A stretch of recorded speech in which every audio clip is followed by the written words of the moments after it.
Hi, this is Dr. Perry Carpenter. I'd like to thank you for taking the time to join me on this week's video. On this week's video, we're continuing our new ongoing series entitled The QME's Financial Impact. And today we're on session number 2 of this new series. And in this series, we're discussing how the QME's opinions and conclusions in the critical and big money issues within the QME report, how the QME's opinion and conclusions impact the financial condition of the examinee, and how the QME's opinion impacts the financial condition of the workers' compensation system on a whole, on a statewide basis throughout California. And we're providing several comparisons as to how California fares in several key statistics compared to other states within the United States. And in session 1, we went over several brand new and recent and updated statistics provided to us by the Workers' Compensation Insurance Rating Bureau, the WCIRB. And those statistics paint a grave picture for the workers' compensation system in the state of California. It seems that California, for a variety of reasons, leads the nation in poor and expensive claim handling of workers' compensation claims compared to other states within the United States. And we went over several statistics to illustrate some of those statistics and some of those areas where claims are handled poorly in the state of California. And we're going to reiterate some of those statistics today as well to introduce another set of statistics related to workers' compensation claim handling also in the state of California, and more directly, how the QME contributes to poor claims handling in the state of California. And I'm sure you're going to find this to be a fascinating discussion. So in today's session, I want to go over some additional statistics with you and put a spotlight on the critical issues that relate to qualified medical evaluators. And after we have our statistics established, we'll have a framework and a foundation for moving into the remainder of our program, which is going to be focused on the big money issues, opinions, and conclusions that we all render on a daily basis with every single claim that we evaluate. And that has to do with our opinions and conclusions on causation, AOE, COE, with our opinion on permanent impairment, and finally, with our opinion on apportionment of the permanent impairment. These are the big money issues upon which QMEs opine.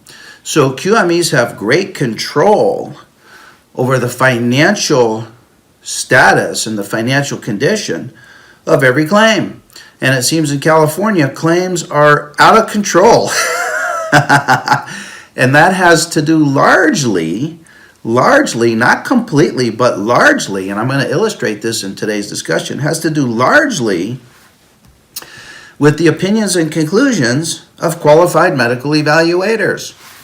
So when we look at some of these statistics that paint a poor picture for the California workers' compensation system, we have to ask ourselves, why would California lead the field in poor claims handling? Is it because in California, the injuries that applicants suffer are more serious injuries than those injuries suffered by employees and workers in other states? No, I don't think so. Is it because in California, we have poor quality medical care that makes it either impossible or improbable for injured workers to recover from the impact and the effects of their industrial injury? No, I don't think so. I think in California we have a couple of very specific problems, many of which can be traced to the qualified medical evaluators' opinions on causation, on permanent impairment, and on apportionment. And we're going to discuss those at great length in our next session. In today's session, I want to introduce some new concepts, will probably be some new concepts to many of you. And the reason that I say that we're going to talk about some new concepts is because when I ran across this material that I'm going to share with you today, which is a recently published RAND study, a study published by the RAND Corporation in Southern California. When I ran across this study just a couple of months ago, my mind was completely blown away. Now, I've been doing qualified medical evaluations since 1995. So that's approximately 95, 05, 15, 20, almost 25 years, 23 years. And when I read the results of the recent RAND study, it shook my entire paradigm and my whole concept of the work that we do. And I'm sure you're probably going to have a same or similar reaction because I'm going to share with you some things from the other side of the industry that we as qualified medical evaluators have no exposure to. We have no exposure to the other sides of the industry. It seems as qualified medical evaluators, we're excellent at what we're focused on, and that is medical issues and the physical examination of workers injured in the course of their work duties.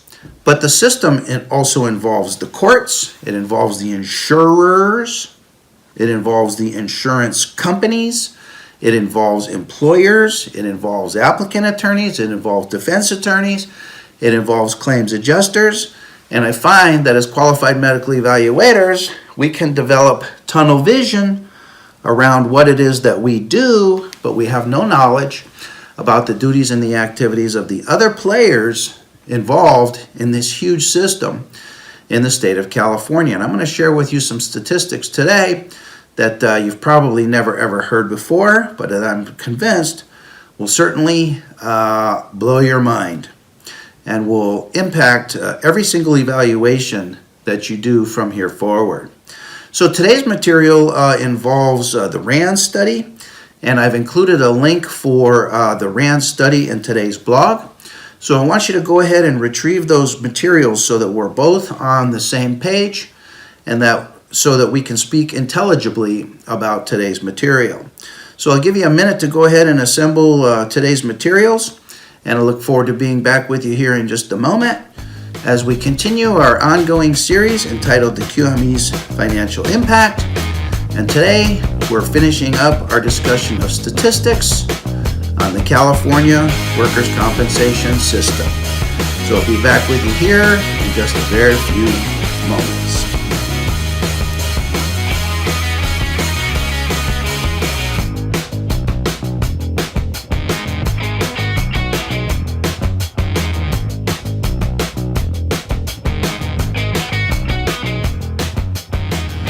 Okay, I'm back with you now and have some materials to share with you today.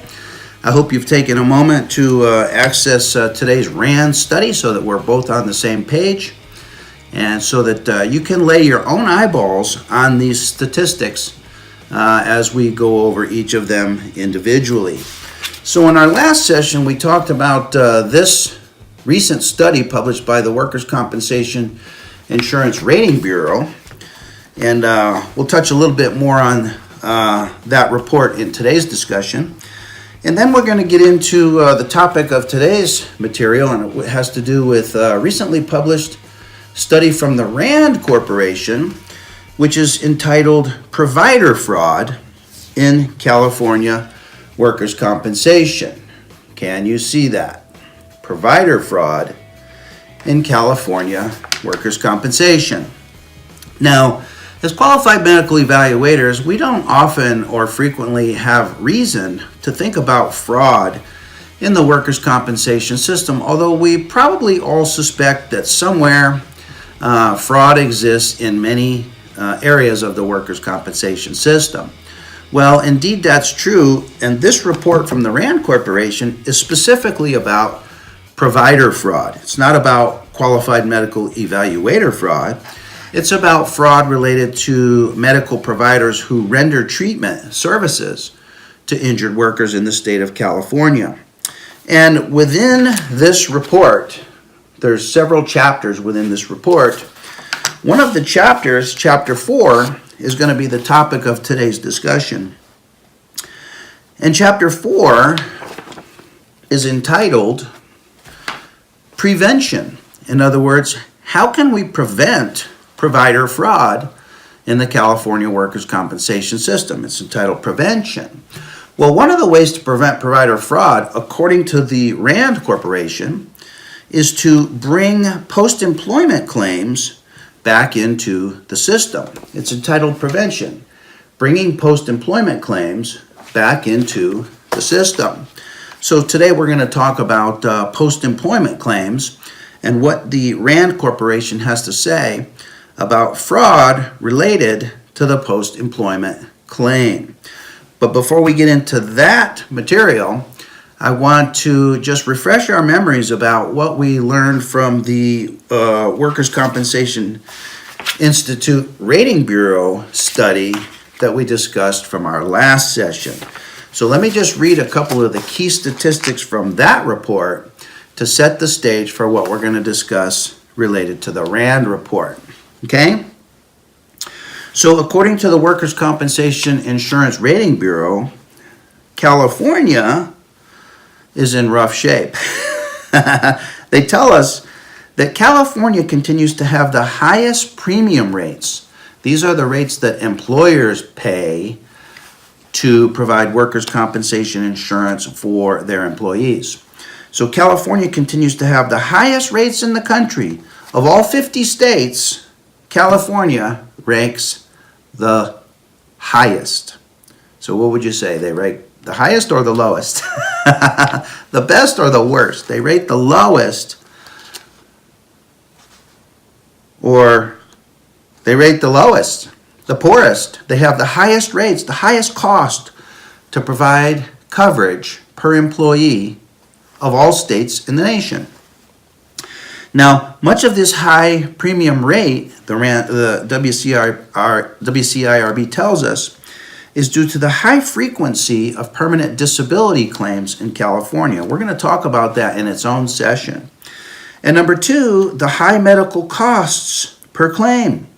High medical costs. And we're going to talk about high medical costs today when we talk about provider fraud, medical provider fraud. And then number three, a more prolonged pattern of medical treatments, further potentiating fraud. And then number four, a much higher than average cost of handling claims and delivering benefits. It seems that in California, temporary disability and permanent partial disability benefits comprise over 90% of the indemnity benefits that are paid, with temporary disability benefits totaling $1.6 billion per year and permanent disability benefits totaling $1.4 billion per year. Isn't that interesting that temporary disability benefits outweigh permanent disability benefits in the state of California? And many examinees, as we know, get on temporary disability and stay on temporary disability until the limit of the 2-year limit is exhausted. And then only then are they declared to be permanent and stationary, and then they get a permanent disability rating. And it's the permanent disability ratings that contribute to the high rates of insurance premiums in the state of California. It seems in the state of California, no one ever gets well. Everyone always gets a permanent disability rating. And of course, that has to do with the severe injuries suffered by California workers compared to workers in other states. And I'm just kidding.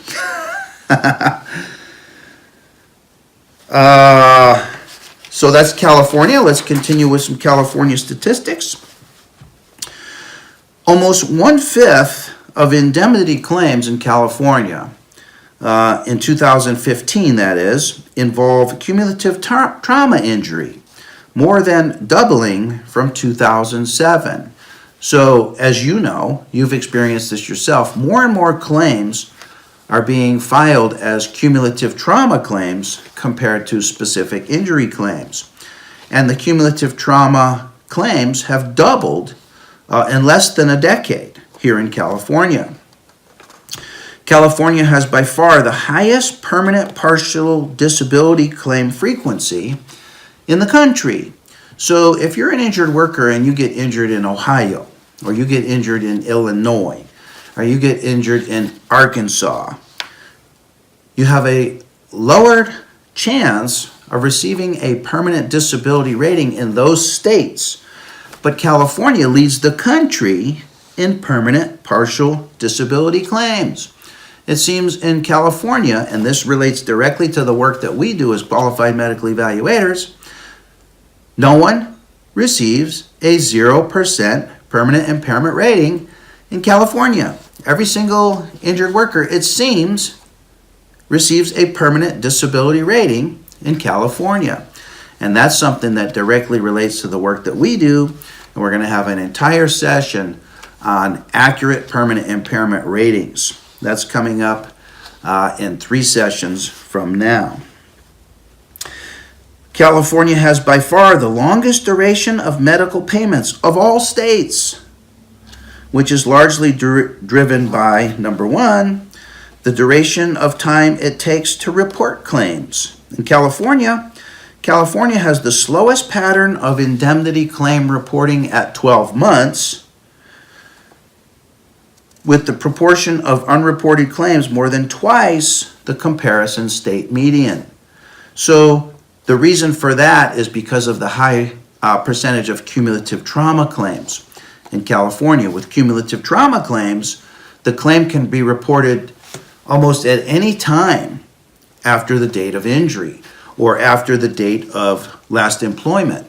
The claim can be reported weeks, months, years, and even decades after the injury. And California has the slowest pattern of reporting at 12 months of any state in the country. And we're going to address this. Number 2, the length of time that claims stay open. California has the highest proportion of indemnity claims still open at 60 months. 60 months, that's 5 years, at more than 3 times the comparison state median. So as qualified medical evaluators, do we have some impact on whether or not claims stay open or whether or not claims close? Of course we do. So why don't we make it a concerted effort to actually close some claims like they close in other states within the country? In other states, they close the case. In California, cases stay open forever and ever. Number 3, the long duration of medical payments in California is driven by a high proportion of permanent disability and cumulative injury claims, and that is going to be the subject of today's discussion, the cumulative injury claims. Okay? A couple more statistics. A large proportion of the late reported claims in California involve cumulative injury, many of which are filed following the employee's termination. And that's going to be our subject today, which is the post-termination or post-employment claims. Finally, the slow rate of claim closure in California is in part attributable to, number 1, the high volume of medical liens that are filed. Medical liens are filed in denied cases where the examinee files a claim for industrial injury, usually post-employment, usually involving cumulative trauma, which then become denied by the claims administrator, and the employee persists in pursuing medical treatment outside the medical provider network, where treatment can be rendered on a lien basis, and this high volume of medical liens contributes to the slow rate of claim closure in California. Number 2, the higher rates of permanent disability and cumulative injury claim frequency. So it seems that cumulative trauma injuries and permanent disability claim frequency in California is totally out of control. California leads the entire nation in the number of cumulative trauma claims filed and in the number of claims that end up with a permanent disability rating. California is totally out of control, and that's something that we as qualified medical evaluators can impact with our opinions and conclusions. And we're going to talk about your critical opinions on causation, your critical opinions on permanent impairment, and your critical opinions on apportionment. But let's talk first about the RAND study, which is entitled Bringing Post-Employment Claims Back into the System. So just a couple words about post-employment claims. We use the term post-employment to differentiate it from the more specific term post-termination.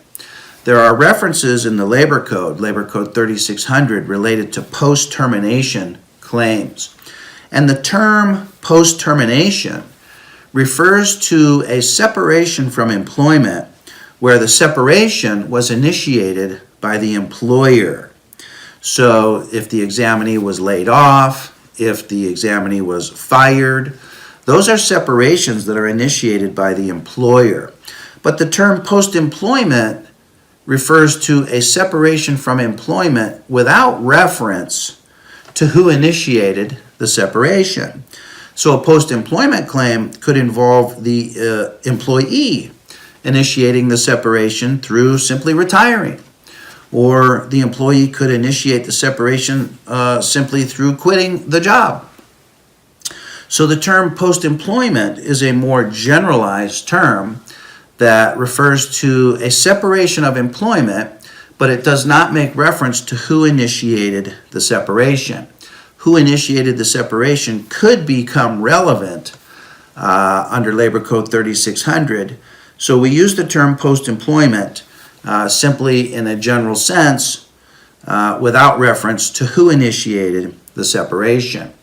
So with post-employment claims and post-employment claims involving cumulative trauma, the reporting of the cumulative trauma injury can occur at any time post-employment.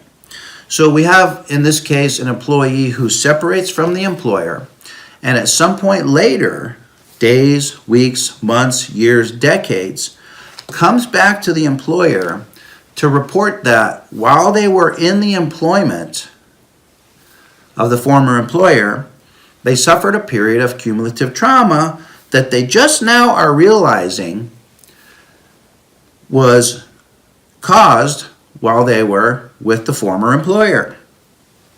And because of the liberal definition of the date of injury of cumulative trauma,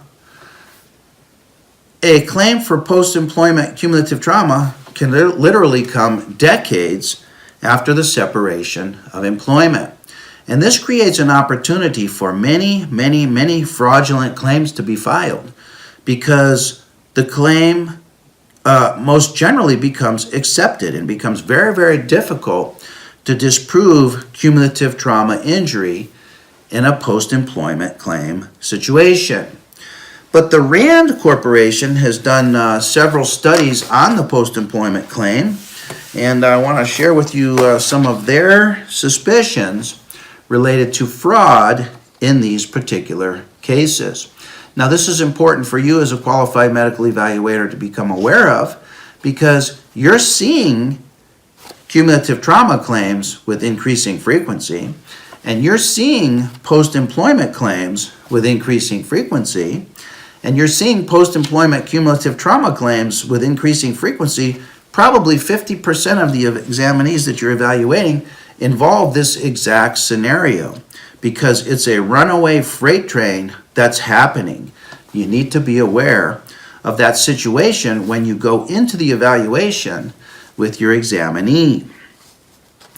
So, according to the RAND study, 40% of all cumulative trauma claims were reported post-employment. Okay, 40%, a substantial portion, are reported post-employment. Now that represents hundreds of thousands of claims.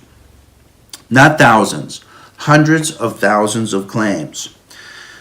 These post-termination cumulative injury claims were much more likely to involve multiple insurers because during the period of cumulative trauma, the employer was insured by one insurance company for a period of time, and then they switched insurance carriers for another period of time. So the cumulative trauma period involved multiple insurers, more likely to involve psychiatric injuries or multiple body parts. And nearly all of these claims involved attorney representation and were filed in Southern California. And the Rand Corporation has strong suspicion that these 40% of all cumulative trauma claims that are filed post-employment, the Rand Corporation has strong suspicion that most, if not all of these claims, represent fraudulent claims, represent claims for fraudulent activity, represent claims for which medical providers fraudulently rendered medical treatment, or I should more accurately say, charged for medical treatment that was fraudulently rendered, or I should more accurately say, charged for medical treatment that was never rendered at all, if you can believe that. And that's according to the Rand study. It's not according to Perry Carpenter, DC QME. I'm simply referencing the results of the Rand study. So, in supporting their suspicions for fraud, the Rand Corporation cites some statistics. And they talk about the sharp rise in the graph of cumulative trauma claims. They state that in the mid-2000s, 8% of indemnity claims involved allegations of cumulative trauma. In 2014, now 18%, from 8% to 18%, a doubling of indemnity claims involve allegations of CT. Why is that? Why would the allegations of CT double in less than 10 years? Is it because there's more cumulative trauma injuries actually happening? Or is it because some medical providers have found a seam to be exploited for the purposes of fraudulently running up large liens for medical services that were never provided? According to the Rand study, that's what's happening. The Rand study tells us that CT claims are fertile for the submission of liens for treatment outside of the medical provider network. In 2016, they tell us that more than 45% of all liens filed with the WCAB involved CT injuries. They tell us that CT claims are increasingly prevalent in the Los Angeles metro area.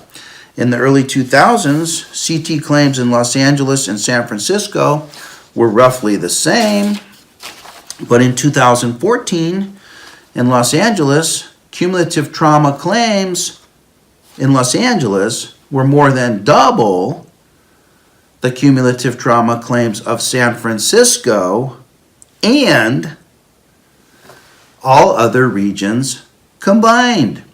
It seems that in Los Angeles, they're having a whole lot of cumulative trauma injuries. Or I should say, they're having a whole lot of cumulative trauma claims. You might ask yourself, is there something unique about Los Angeles where employees are suffering tremendous rates of cumulative trauma injuries compared to any other locale within the United States? According to the Rand study, liens filed each month with the WCAB has more than doubled in less than 2 years and is now holding at 30,000 liens per month. 30,000 liens per month. 95% of those are in Southern California as a whole, and 67% of those liens originate from the Los Angeles basin alone. The top 10% of lien filers statewide are responsible for about 75% of the number and aggregate value of all liens, accounting for more than $2 billion in annual claims.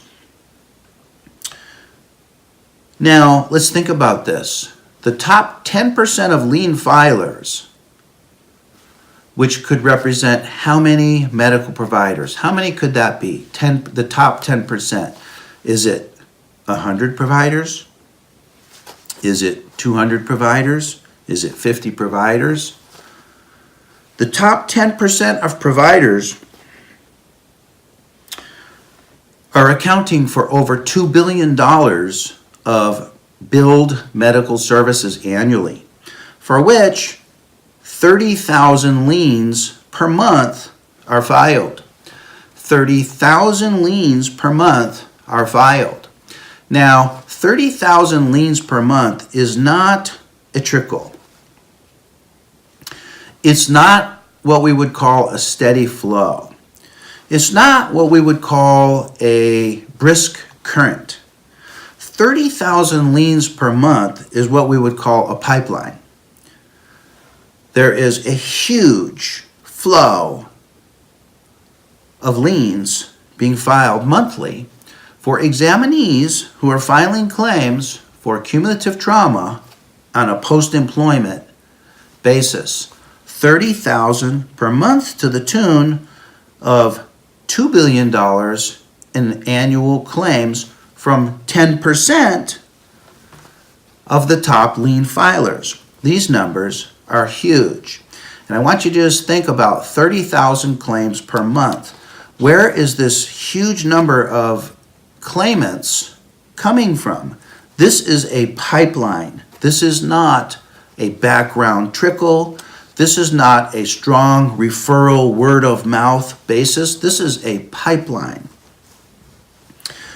The remaining lien filers, in other words, the other 90% of all lien filers, accounted for a modest $7.4 million in annual claims. 90% of lien filers account for $7.4 million in claims, whereas the top 10% of lien filers are accounting for $2 billion in annual claims.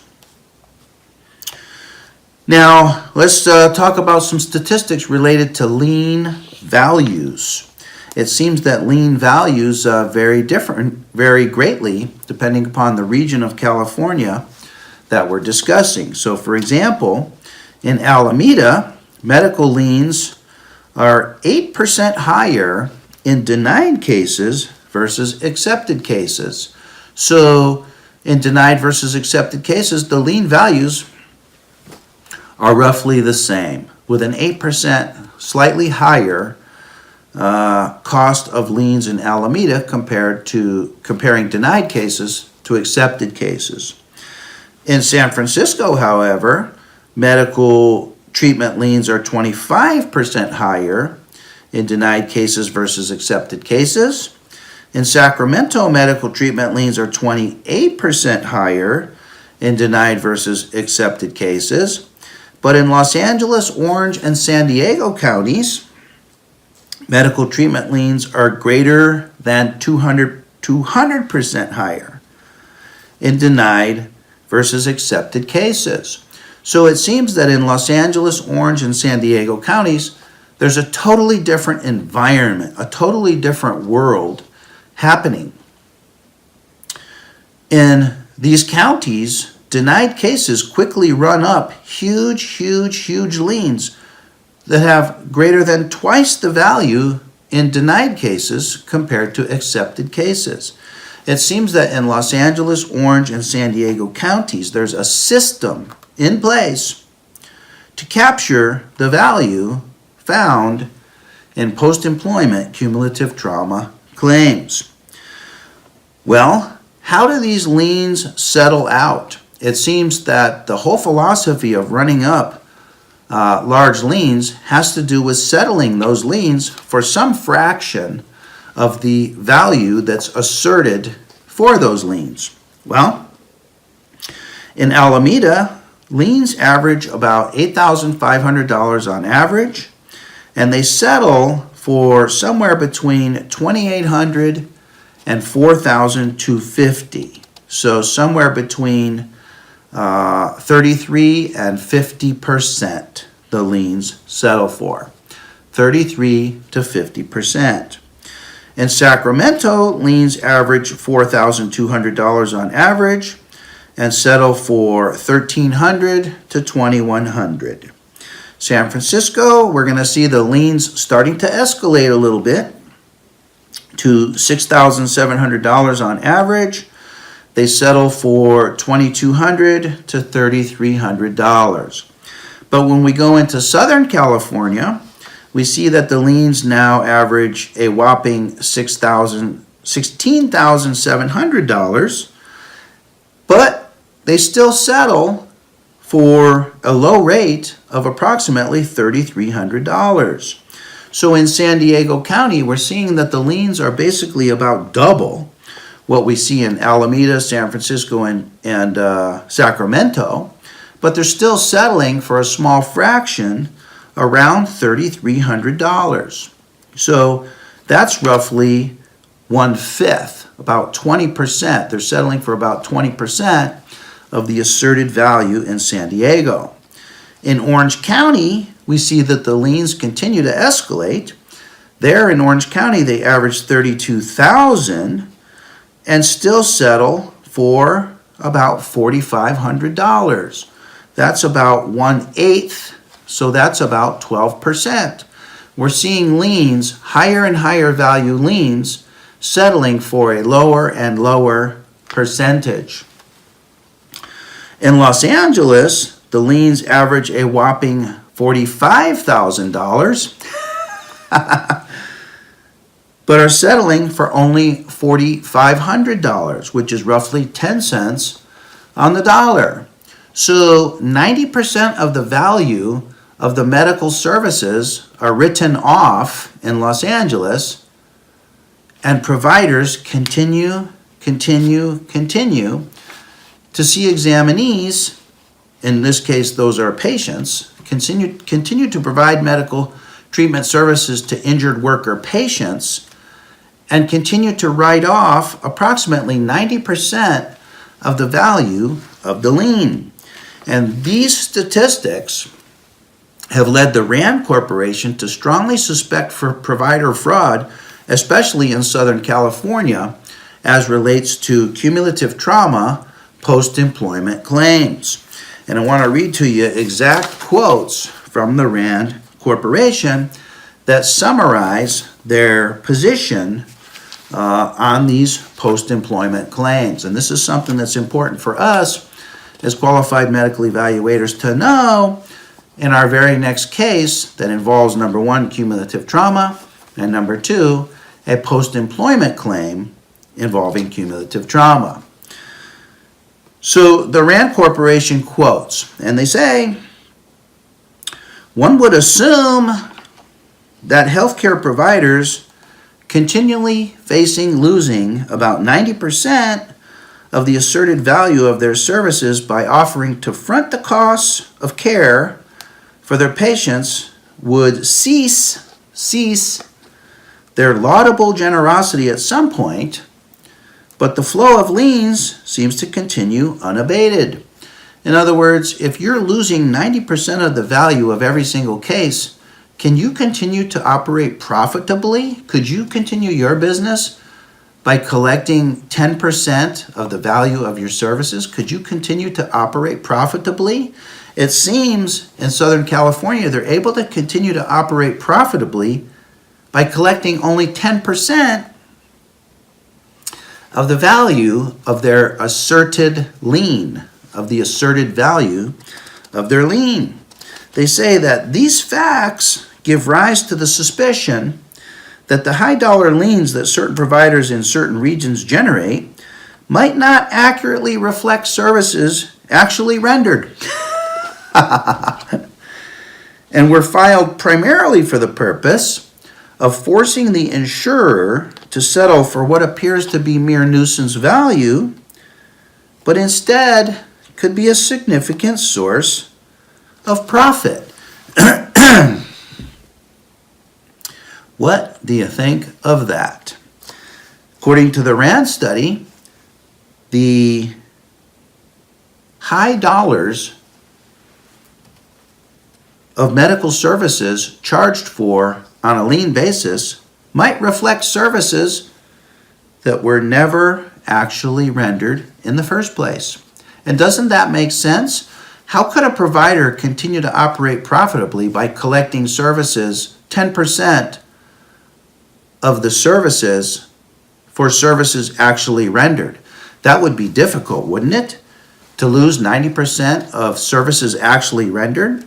But it seems that providers can continue to remain profitable only by charging for services that weren't actually rendered in the first place. So as qualified medical evaluators, this becomes important. When you see an MRI report, it's possible that the MRI report is not backed by actual MRI images.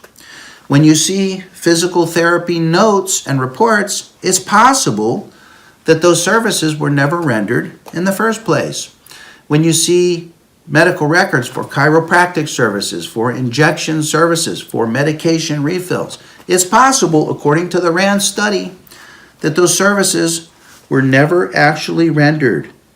And the liens were filed primarily for the purpose of forcing the insurer to settle for what appears to be mere nuisance value, but still serves as a source of substantial profit for the medical providers. They say, in other words, there's reason to believe that the frequency and severity of cumulative trauma claims in Southern California, and it's also creeping now into Northern California, are being largely driven by intentionally fraudulent acts. This is from the RAND Corporation. This is not from Perry Carpenter. It says, are being largely driven by intentionally fraudulent acts rather than genuine instances of appropriate medical treatment for industrially caused cumulative trauma, which was first discovered post-employment. So there's a pipeline of these cases, approximately 30,000 filed per month. This is a pipeline. The conclusion of the RAND study is that a substantial number of post-employment claims are being advanced solely for the opportunity to run up inflated lien totals and not with any expectation that the entire case in chief will be resolved in the applicant's favor. And this is an important point. It seems that these cumulative trauma post-employment claims, of which we're being inundated with now as qualified medical evaluators, it matters not if the claim, which is usually a denied claim, it matters not if the claim is resolved in the applicant's favor or not. The purpose of these claims is simply to run up inflated lien totals, which can settle for pennies on a dollar and still be a source of substantial profit for these medical providers. Now, as qualified medical evaluators, we get these cases. We get these cases because these cases are generally denied by the claims administrator.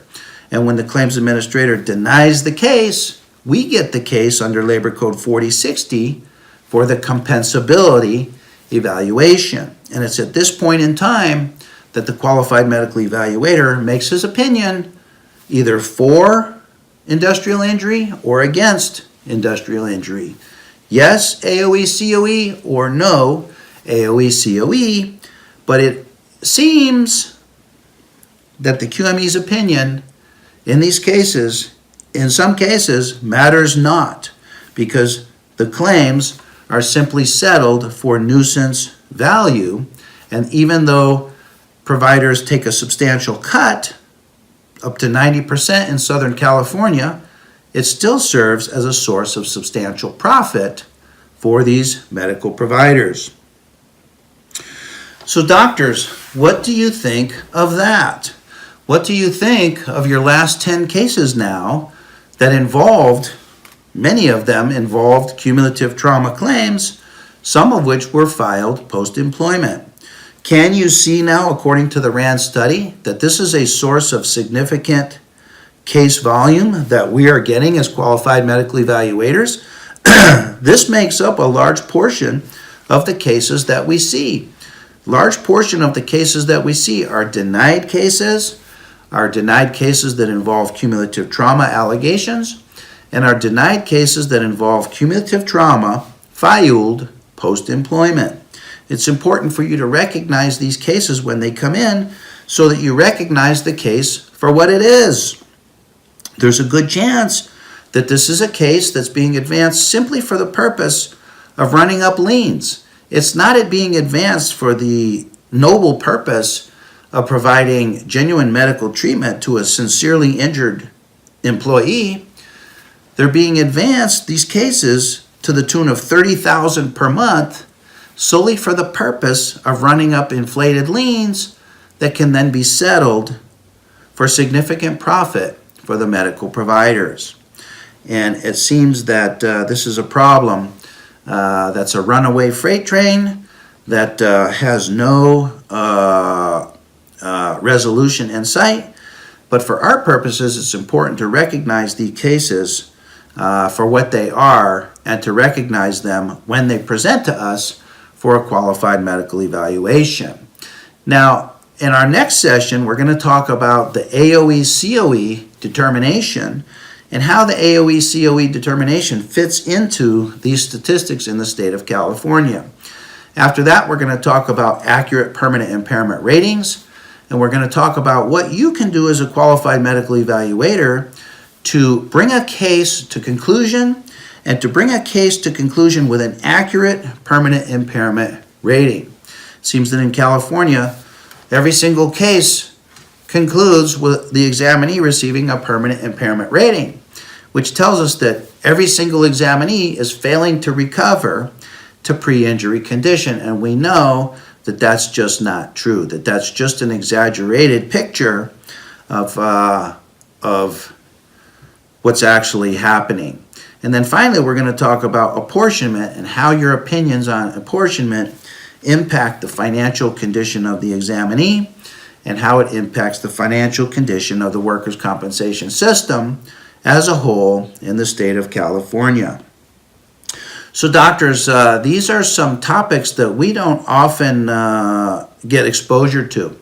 As qualified medical evaluators, our exposure is to the medical issues and the nuances involved with the physical examination and the AMA guides and the whole realm that we deal with. But that's only part of the system. And it's important for you to have some awareness as to the big picture of the claims that you're evaluating.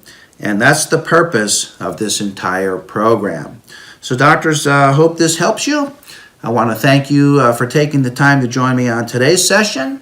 I look forward to being with you on our very next session as well as we continue our discussion entitled The QME's Financial Impact. For now, this is Dr. Perry Carpenter. I'm wishing you best of success in your career as a qualified medical evaluator.